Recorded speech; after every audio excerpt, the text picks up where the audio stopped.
The stale air of the dorm room hung heavy with the scent of instant noodles and desperation. Bai Qinyan stared at the cracked linoleum floor, the peeling paint on the walls a stark reflection of her own fraying nerves. Her mother's voice, shrill and demanding, echoed in the small space, each word a barbed hook tugging at her already taut emotions. Bai Qinyan, are you trying to rebel? Qinyan clenched her jaw, the familiar tightness in her chest signaling the onset of another migraine. Rebel? All I want is to graduate, she thought bitterly, the unspoken words a silent scream against the suffocating weight of her circumstances. Mother, I told you, I don't have any money. Her voice was flat, devoid of the youthful vibrancy it once held. The constant struggle for survival had leached the color from her world, leaving only shades of gray. Don't lie to me. Your aunt saw you eating out last week. You can afford a restaurant but not to help your own mother. Her mother's words were laced with a familiar accusatory tone, a tone that had haunted Qinyan since childhood. Qinyan's hands trembled as she clutched her worn textbook. That was a single bowl of noodles, a meager celebration for finishing a grueling research project, she thought, the memory of the simple meal now tainted with guilt. Mother, that was a one-time thing. I barely have enough to eat. Professor Zhang, she hesitated, the shame of her situation a bitter pill to swallow. Professor Zhang made me work as his research assistant in Las Vegas for 3 months. Unpaid. The silence that followed was heavier than her mother's accusations. Qinyan could almost hear the gears turning in her mother's mind, calculating the lost opportunity for financial gain. Then, the inevitable explosion. Unpaid? Are you stupid? Why would you agree to that? You worthless, the torrent of insults continued, each word a fresh wound. You white-eyed wolf. After all I've done for you, Qinyan closed her eyes, the words washing over her like a cold wave. White-eyed wolf. The phrase echoed in her mind, a constant refrain in the soundtrack of her life. She'd heard it so many times that the sting had dulled, replaced by a hollow ache of resignation. What's the point of arguing? She thought wearily. She'll never understand. The image of Professor Zhang's condescending smile flashed before her eyes, the memory of his casual dismissal of her pleas for compensation still vivid. Trapped, she thought, the word a suffocating whisper in her mind. Trapped between a demanding mother and an exploitative professor. The phone call ended with a final, venomous threat, leaving Qinyan drained and trembling. The cramped dorm room felt even smaller, the walls closing in on her. She sank onto her bed, the thin mattress offering little comfort. What am I going to do? The question reverberated in her mind, a constant, throbbing pulse of anxiety. The next few days blurred into a monotonous cycle of classes, library studies, and the gnawing fear of her impending financial ruin. Wang Yu and Chen, her classmates, seemed to revel in her misfortune, their whispers and snide remarks a constant reminder of her precarious position. Look at Bai Qinyan, Wang Yu sneered, her voice dripping with false sympathy. She looks like she hasn't slept in days. Probably worried about how she's going to pay her tuition. Chen giggled, her eyes glinting with malicious glee. Maybe she should find another rich professor to exploit. Qinyan felt a surge of anger, the heat rising in her cheeks. They don't know anything, she thought, her hands clenching into fists. They have no idea what I've been through. But the words remained trapped in her throat, choked by the fear of further humiliation.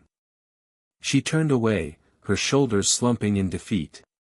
Even Li Zhenze, a classmate she'd once considered a friend, seemed to have joined their ranks. He avoided her gaze, his usual friendly demeanor replaced by an awkward silence. The sense of isolation intensified, wrapping around her like a suffocating shroud. The weight of her despair grew heavier with each passing day, culminating in a dizzy spell during a seminar. The world tilted, the faces of her classmates blurring into indistinguishable shapes. She stumbled, the room spinning around her. Then, darkness. She awoke in a sterile white hospital room, the pungent smell of antiseptic filling her nostrils. A figure stood by her bed, tall and imposing, his features obscured by the harsh fluorescent light. "You're awake," a deep, resonant voice said. As her vision cleared, Qin Yan recognized the man. It was Professor Gu Xiangnan, the renowned scholar who rarely interacted with students outside of his lectures. His presence here was both surprising and unsettling. "Professor Gu," she stammered, her voice weak. "You fainted during my seminar." The doctor said it was due to exhaustion and malnutrition. His voice was calm and measured, yet Qin Yan detected a hint of concern beneath his reserved exterior. A wave of shame washed over her. "He knows," she thought, her cheeks burning with embarrassment. "He knows I'm struggling.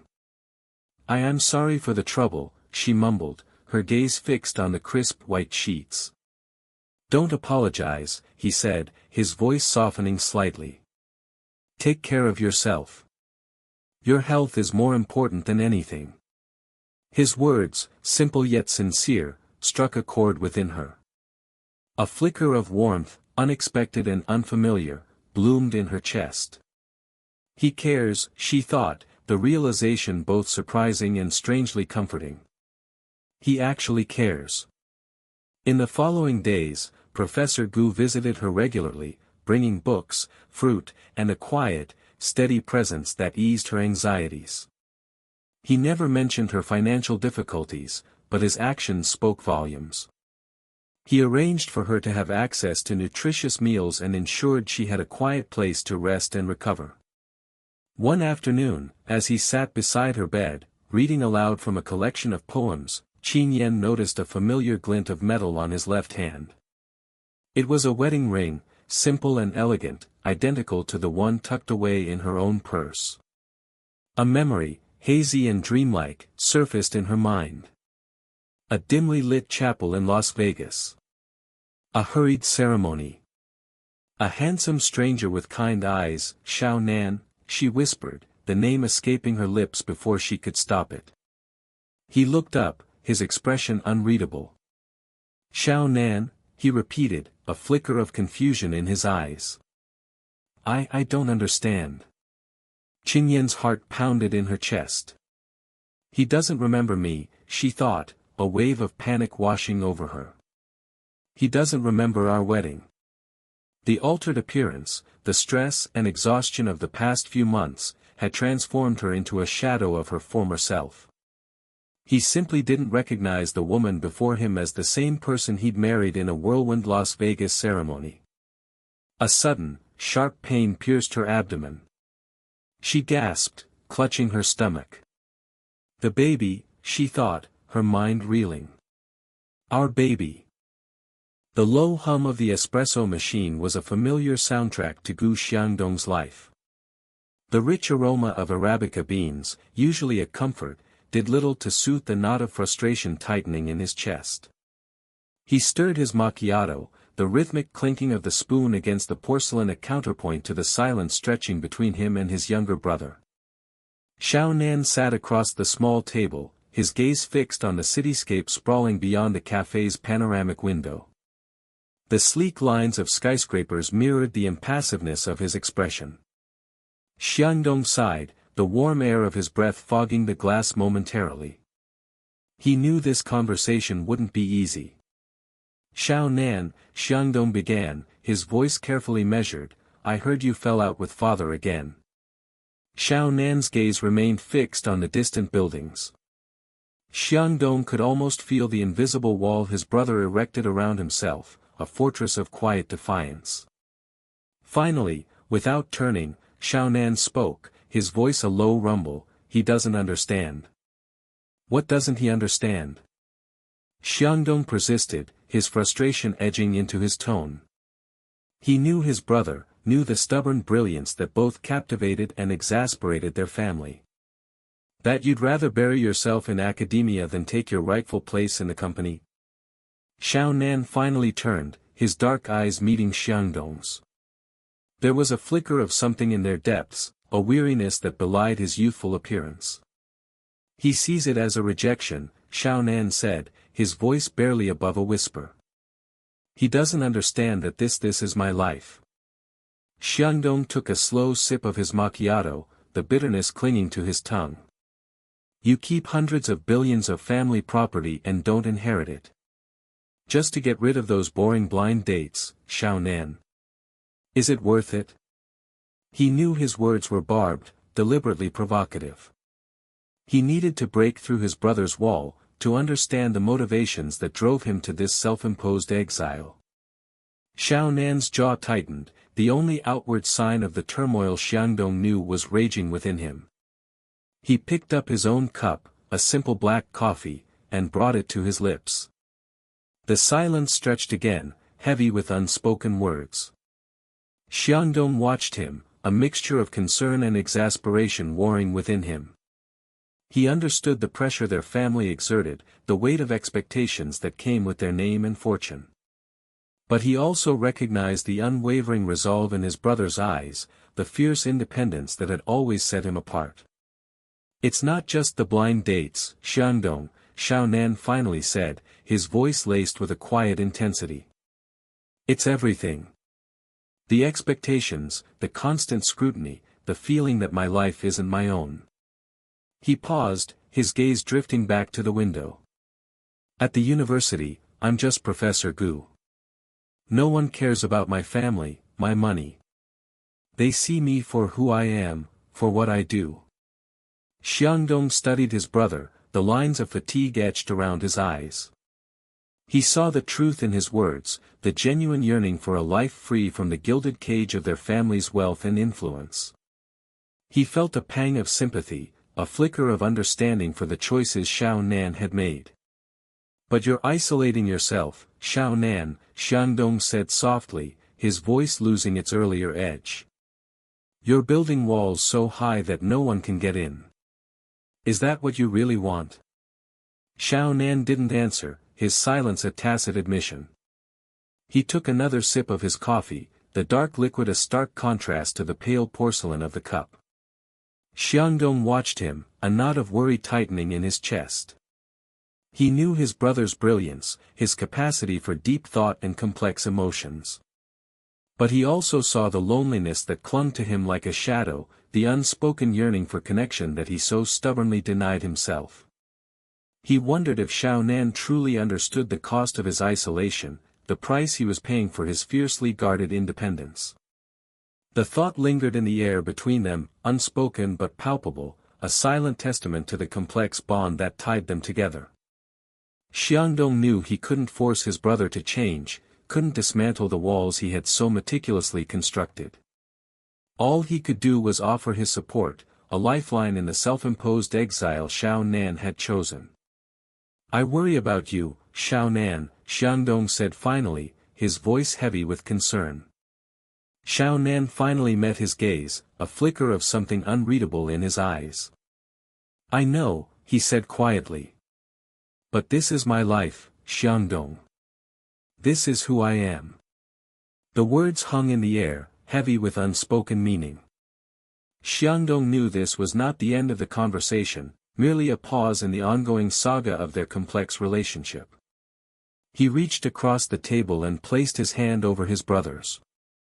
The contact was brief, but the warmth lingered, a silent affirmation of the bond that held them together, despite their differences.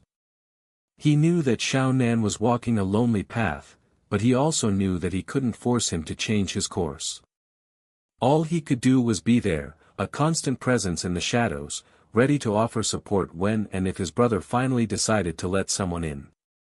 He hoped that day would come, sooner rather than later. The weight of the Gu family legacy was a heavy burden to bear alone.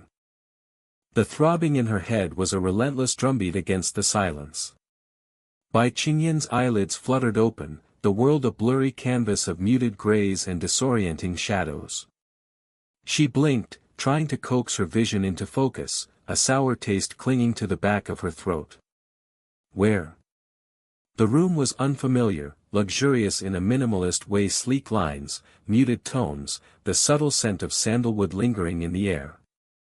Panic clawed at the edges of her consciousness. Fragments of the previous night flashed through her mind like disjointed scenes from a badly edited film. Laughter, the clinking of glasses, a dizzying sense of exhilaration, and a man. Xiao Nan. Professor Gu Xiangnan. The image of his face, usually so composed, softened by a smile, sent a shiver down her spine. Had she imagined it? The way he looked at her, the warmth in his eyes, surely, it was a figment of her alcohol-addled brain. She sat up, the movement sending a fresh wave of nausea through her. Her stomach churned. The plush duvet slipped from her shoulders, revealing the unfamiliar silk nightgown clinging to her skin. Her heart hammered against her ribs. This wasn't her dorm room. It wasn't even her own clothes.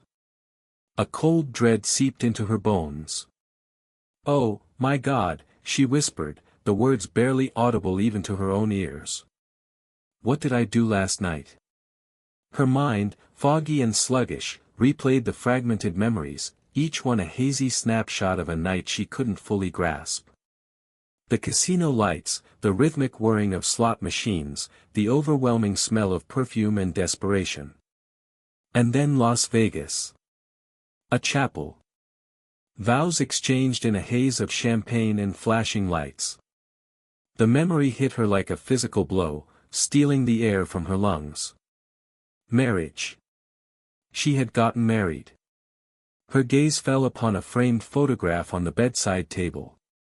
It was a picture of her and Xiao Nan, beaming at the camera, a marriage certificate clutched between them. The image was surreal, a cruel joke played by her subconscious. She picked up the frame, her fingers tracing the outline of their intertwined hands. The paper felt real, the embossed seal a chilling testament to the reality of her situation. "I'm married," she muttered, the words a hollow echo in the quiet room.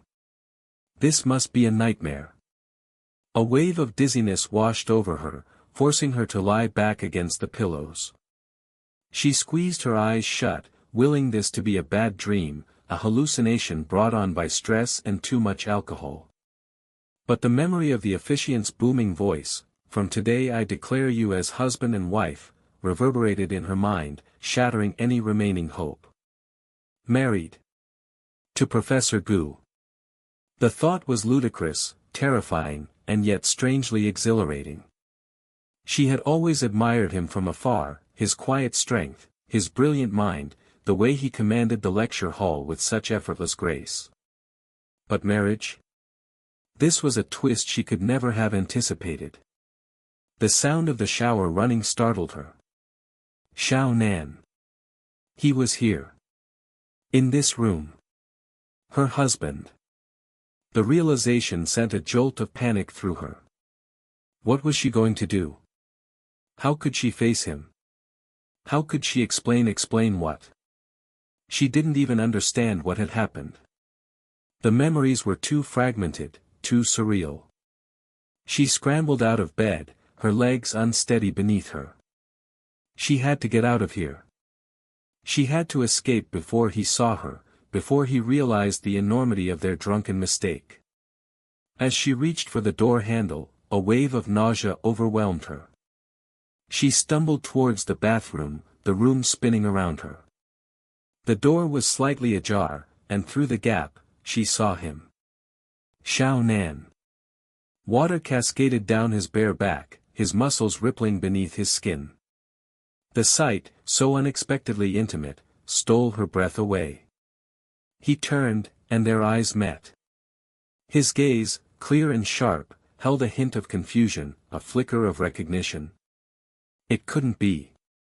He couldn't possibly remember. He couldn't remember her, the disheveled, desperate student who had somehow become his wife in a drunken Las Vegas haze.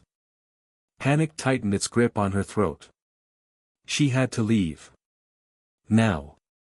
Before he could say anything, before he could ask any questions she couldn't answer, she turned and fled, leaving the luxurious room and the bewildered Professor Gu behind. The cool morning air hit her face like a slap, the noise of the city a jarring contrast to the quiet of his apartment.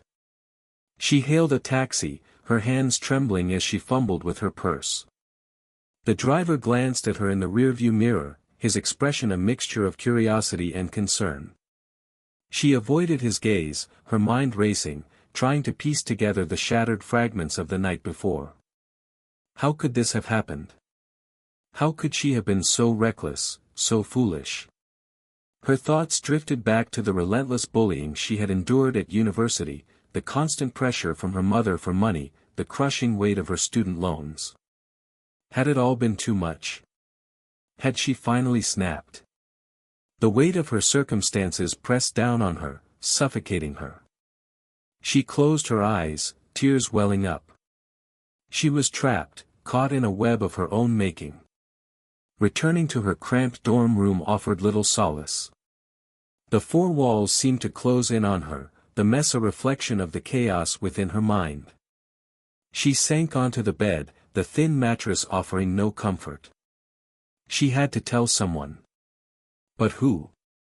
Her mother would only see this as an opportunity, a chance to exploit her further. Her classmates? They would revel in her misfortune, twisting the knife deeper into the wound. A sudden wave of nausea washed over her, stronger than before. She stumbled towards the bathroom, her hand flying to her mouth. She retched, the emptiness of her stomach echoing the hollowness within her. As she looked down at the swirling water in the toilet bowl, a terrifying thought struck her. Could she be? No, it was impossible. It couldn't be. But the seed of doubt had been planted, taking root in the fertile ground of her fear. She needed to know. She needed answers. And she needed them now. The fluorescent lights of a university hallway hummed, a dull counterpoint to the frantic rhythm of Bai Qingyan's heart. Each echoing footstep seemed to amplify the tremor in her hands as she clutched her research papers, the edges now softened and creased from her anxious grip. Wang Yu and Chen Yingshi, their faces alight with a malicious glee, stood by the notice board, their whispers a venomous cloud spreading through the gathering crowd. Qin Yan could feel the stares, the weight of their judgment pressing down on her like a physical burden. They're talking about me, she thought, a cold dread settling in the pit of her stomach. Again. Did you see her at the library last night? Staying so late. Who knows what she was really doing? Wang Yu's voice, laced with insinuation, carried over the low murmur of the hallway. Chen Yingshi's laughter, a shrill, brittle sound, followed. Probably trying to snag a professor. Desperate times, desperate measures, right? Qin Yan's jaw clenched. She recognized the tactic, the carefully crafted words designed to chip away at her reputation, to isolate her. The shame burned hot in her cheeks, even though she knew there was no truth to their insinuations. Long nights in the library were the price she paid for her ambition, for her dream of a future free from the suffocating grasp of poverty. A future she desperately clung to. They wouldn't understand, she muttered to herself, the words of bitter comfort. They can't understand. Her fingers tightened on her papers, the sharp edges digging into her skin, a small, physical pain grounding her against the swirling anxiety. The whispers intensified. A few students, faces etched with curiosity and judgment, glanced her way. Li Zhenze, a classmate she'd occasionally studied with, hesitated, his gaze flickering between her and the gossiping duo. For a fleeting moment, she thought she saw a flicker of doubt in his eyes, a hint of unease. But then he looked away, choosing the safety of silence. Disappointment, sharp and stinging, pierced through her. Unseen by the others, Wang Yu discreetly pressed the record button on her phone, hidden in the pocket of her jacket. A smug smile played on her lips. You scared me to death. I thought he was awake, she whispered, feigning concern. Relax, Chen Yingshi replied, her voice low, he's out cold. This footage is gold. Imagine the look on her face when everyone sees this. Their plan had been meticulously crafted, born from a potent mix of envy and spite. Qingyan's quiet diligence, her unwavering focus on her studies, had become a source of irritation for them. It highlighted their own lack of commitment, their reliance on privilege rather than hard work. They saw her success as a threat, and they were determined to bring her down. Suddenly, a voice cut through the whispers, clear and strong. Enough. It was Zhang Wei, a tall, athletic student known for his outspokenness. He strode towards Wang Yu and Chen Yingshi, his expression grim. Leave her alone. Several other students, emboldened by Zhang Wei's intervention, voiced their agreement. A wave of murmurs, this time in support of Qingyan, rippled through the hallway. The unexpected support, a small crack of light in the oppressive darkness, surprised Qingyan. A flicker of hope, fragile yet persistent, ignited within her. Perhaps she wasn't entirely alone. Wang Yu and Chen Yingshi, momentarily thrown off balance, retreated a few steps, their faces hardening with resentment. Mind your own business, Zhang Wei, Wang Yu snapped. The confrontation, though brief, had shifted the atmosphere. The whispers subsided, replaced by a tense silence. It was in that silence that Qingyan made her decision. She straightened her shoulders, her chin lifting with a newfound resolve. She wouldn't hide anymore. She wouldn't let their lies define her. Later that day, in the sterile environment of the hospital waiting room, Qingyan's mother sat beside her, a litany of complaints spilling from her lips. You don't like any of the women I found for you. What kind of son are you? Her voice, sharp and demanding, grated on Qingyan's nerves. The woman seemed oblivious to the throbbing pain in Qingyan's head, the lingering nausea that clung to her like a second skin. Mother, Qingyan interrupted, her voice weak but firm, I need you to listen to me. She clutched a crumpled piece of paper in her hand, the words on it blurring through her tear-filled eyes.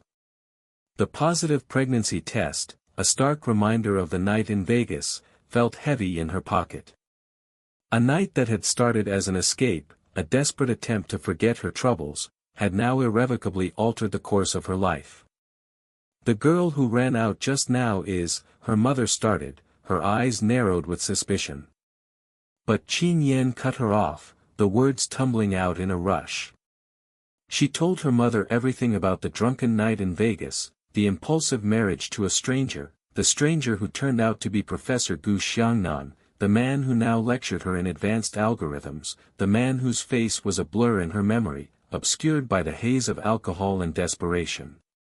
And finally, she revealed the secret she had been carrying, the secret that had weighed her down with fear and uncertainty. She was pregnant. Her mother stared at her, speechless, her face a mask of disbelief. The silence stretched, heavy and suffocating. Then, slowly, a calculating gleam entered her eyes. The shift in her mother's demeanor, the sudden change from anger to a cold, assessing gaze, sent a shiver down Qingyan's spine. She knew, with a chilling certainty, that her life was about to change again, in ways she couldn't yet comprehend. The stale, recycled air of Professor Gu's office pressed down on by Qingyan. Each tick of the clock on the wall felt like a hammer blow against the fragile scaffolding of her composure. Her thesis, the culmination of 2 grueling years, lay on his desk, a silent judge of her future. Professor Gu Xiangnan remained an enigma, his face an impassive mask as he meticulously reviewed her work. Qingyan's stomach churned, a cold knot of dread tightening with each passing second. Failure was not an option. Not after the sacrifices she'd made, the sleepless nights, the constant pressure from her mother.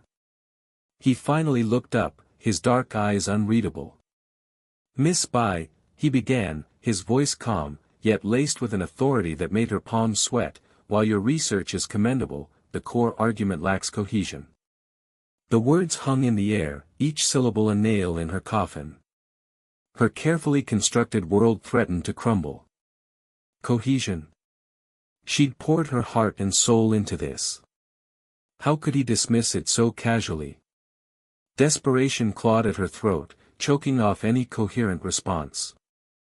Wang Yu and Cheningsher, her classmates and perpetual tormentors, exchanged knowing glances from their seats near the door.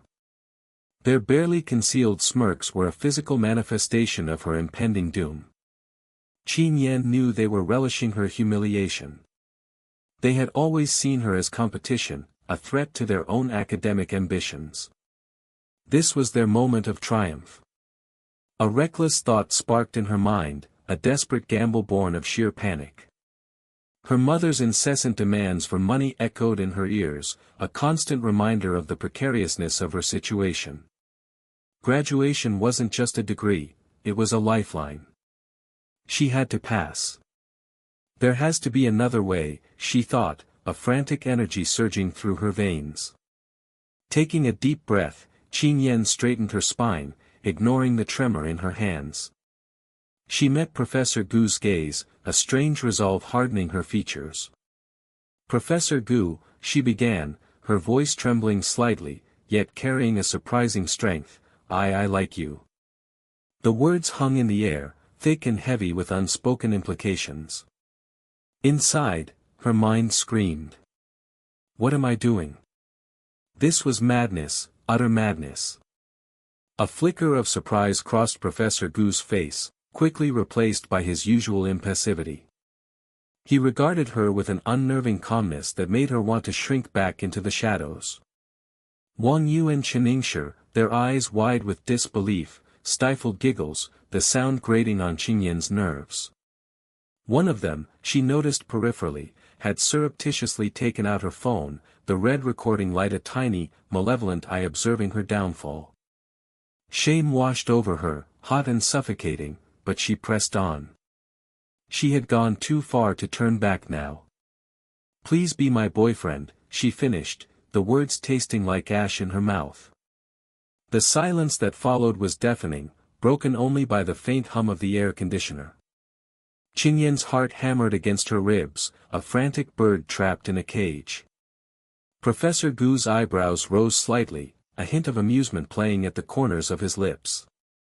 "Miss Bai," he said, his voice laced with a hint of irony, "this is highly inappropriate." "Professor Gu," Qin Yan pressed, her voice rising with desperation, "about my paper. Didn't I change your opinion just now?"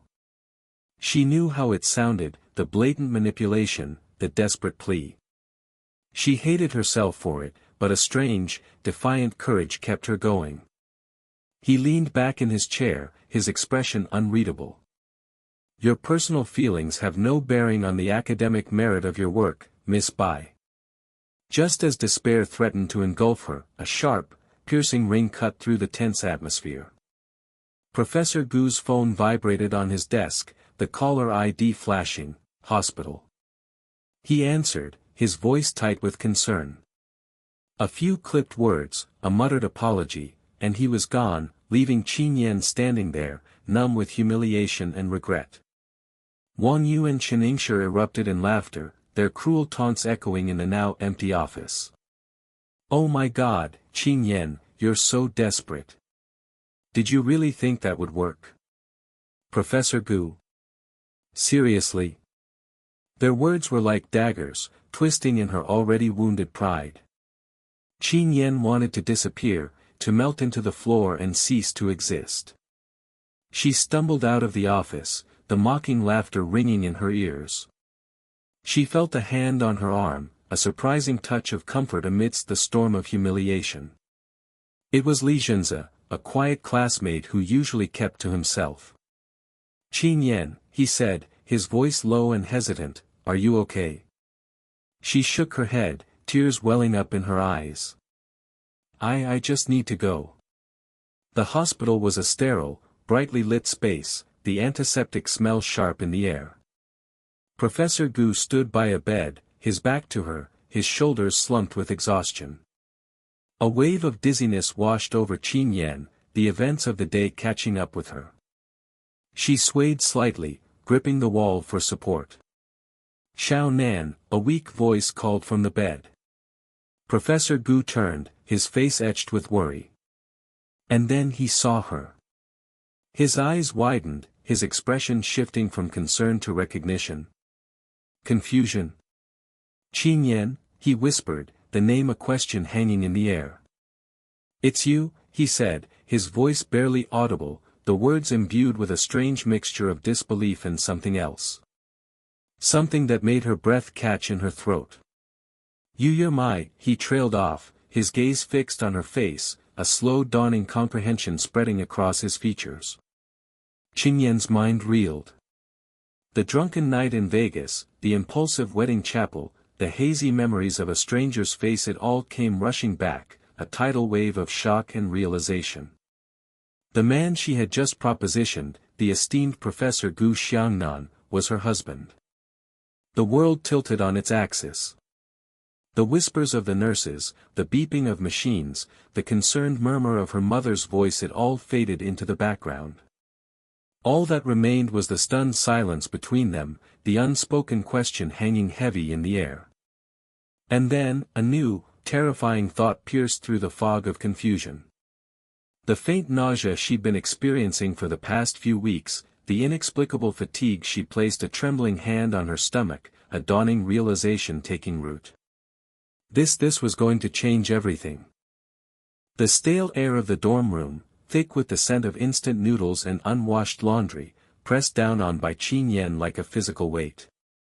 Her head throbbed, a dull echo of the sleepless night she'd spent agonizing over her mounting debts.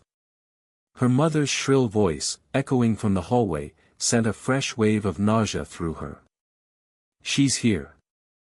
The thought wasn't accompanied by any sense of familial warmth, only a cold dread that tightened in her chest. The door swung open, revealing her mother, a woman whose sharp features seemed perpetually etched with discontent. Qin Yan, she began, her voice dripping with a saccharine sweetness that Qin Yan knew masked a rapacious need. I need that money. Your brother needs new textbooks, and you know how expensive those are. Qin Yan's stomach churned. Textbooks. A convenient excuse, as always. The money would likely vanish into the bottomless pit of her brother's gambling debts. She swallowed the bitter taste of resentment rising in her throat. Mother, I told you, I don't have it yet. My scholarship hasn't come through. Don't lie to me, her mother snapped, the sugary facade crumbling. Wang Yu told me you received a large sum last week. Qin Yan's eyes flickered towards Wang Yu and Chen Ningshi, who stood just outside the doorway, their faces alight with malicious glee. Traitors. The word echoed in her mind, laced with a profound sense of betrayal. They'd feigned friendship, all the while spying on her, waiting for the opportune moment to twist the knife. It was a loan, Qin Yan explained, her voice tight. I have to repay it. She felt a strange pressure in her lower abdomen, a sharp, insistent cramp that doubled her over. Wang Yu's shrill laughter cut through the tense air. Alone. For what, your extravagant lifestyle? We all know you're barely scraping by. Chen Ningshi chimed in, her voice dripping with venom. Perhaps you're hiding a rich boyfriend? Someone who can afford your debts. A wave of dizziness washed over Qin Yan. The room seemed to tilt, the faces of her tormentors blurring into grotesque masks. The cramp intensified, radiating through her lower back. She clutched at the edge of her desk, her knuckles white. They wouldn't understand. They lived in a world of effortless privilege, blind to the suffocating weight of her responsibilities. How could they possibly comprehend the desperation that drove her to borrow money, the constant fear of failing, the crushing burden of her family's expectations? Leave me alone, she whispered, her voice barely audible. The words were a plea, a desperate attempt to fend off the suffocating pressure that threatened to engulf her. Not until you give us what we want, Wang Yu sneered, stepping into the room. Her eyes, sharp and calculating, scanned Qin Yan's face, searching for any sign of weakness. By Qin Yan, I want you to transfer money to us. The demand, so brazen, so callous, was the final straw. A searing pain ripped through Qin Yan's abdomen, and a warm, sticky wetness bloomed between her legs. The world swam before her eyes, the harsh fluorescent lights of the dorm room fading into a blinding white. "You're bleeding." Lesion's voice, tinged with alarm, cut through the fog of pain. He rushed forward, his face etched with concern, a stark contrast to the detached amusement of Wang Yu and Chen Yingshi. Qinyan's vision tunneled. She could hear the frantic whispers of her classmates, the panicked shouts for help, but they seemed to come from a great distance. "I'm bleeding." The thought registered with a chilling clarity.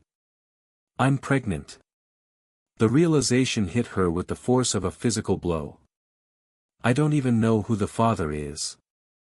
A wave of despair washed over her, threatening to pull her under. The sterile white walls of the hospital room swam into focus. The antiseptic smell, sharp and pungent, assaulted her nostrils. A doctor, his face grim, was speaking to her mother, his words a jumble of medical jargon that Qin Yan couldn't process. Miscarriage. The word echoed in her mind, a hollow, desolate sound. Suddenly, a deep, resonant voice cut through the hushed whispers. "I am the father of the child." Qin Yan's head turned slowly towards the sound. Standing in the doorway, his face a mask of controlled emotion, was Professor Gu Xiangnan. Xiaonan. Her husband. The man she'd married in a drunken haze in Las Vegas, a man she hadn't seen since that night, a man who, due to her changed appearance, didn't recognize her. Her mind, still reeling from the shock of the miscarriage, struggled to comprehend his presence, his words. A complex array of emotions flickered across Xiaonan's face: surprise, confusion, a flicker of something that might have been recognition. He stepped towards the bed, his gaze fixed on Qin Yan. The silence in the room was thick, heavy with unspoken questions and the weight of a secret suddenly, shockingly, revealed. Qin Yan's heart hammered against her ribs, a frantic bird trapped in a cage. The world, already tilted on its axis, had just shifted again, irrevocably. The truth, like a hidden current, had finally surfaced, threatening to sweep everything away in its wake. The carefully constructed walls of her life, built on secrecy and desperation, were crumbling, exposing her vulnerabilities, her fears, her deepest, most closely guarded secrets.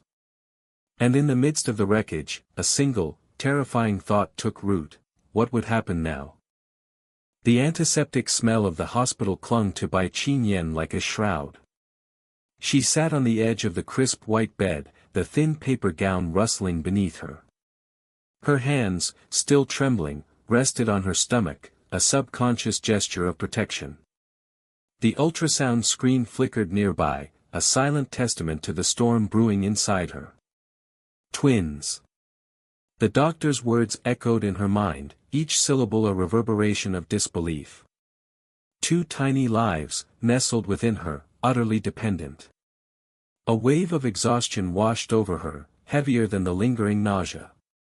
How could she, struggling to make ends meet, care for two?